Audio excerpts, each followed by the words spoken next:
গাজায় ত্রাণ পৌঁছাতে যাওয়া গ্লোবাল সমুদ্র ফ্লোটিলা আটকে দিয়েছে ইসরায়েলি বাহিনী, যেটি বিশ্বজুড়ে নিন্দা ও প্রতিবাদের জন্ম দিয়েছে।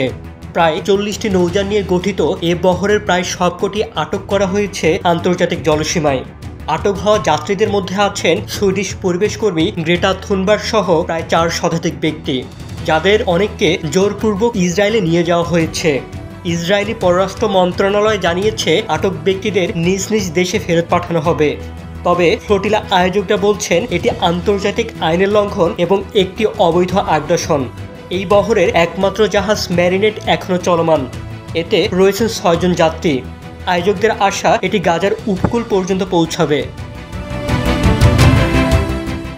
ইসরায়েল দাবি করছে কোনো নৌযান অবরোধভুক্ত এলাকায় প্রবেশ করেনি, যদিও আয়োজকরা বলছেন মিকেনো নামের একটি নৌযান গাজার আঞ্চলিক জলসীমায় ঢোকার পর থেকেই এর সঙ্গে যোগাযোগ বিচ্ছিন্ন।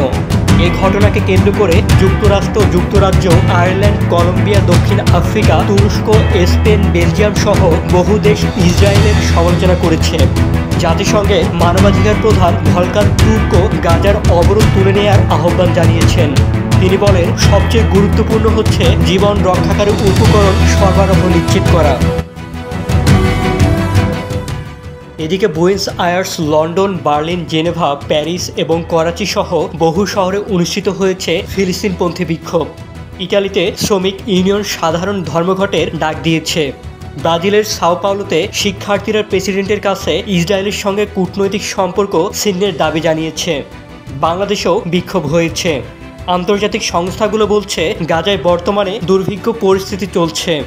জাতিসংঘ সমর্থিত সংস্থা আইপিসি ইতিমধ্যেই সেখানে চরম খাদ্য ঘাটতির প্রমাণ দিয়েছে।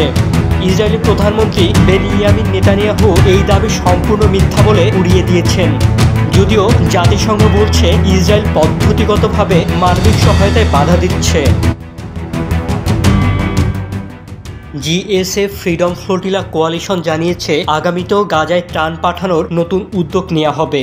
এবার সর্বোচ্চ 13টি নৌযান অংশ নিতে পারবে বলে ধারণা করা হচ্ছে।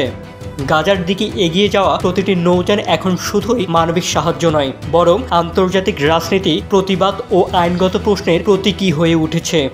ম্যারিনেট এর যাত্রা শেষ পর্যন্ত কোথায় গিয়ে থামে সেদিকে তাকিয়ে আছে গোটা বিশ্ব।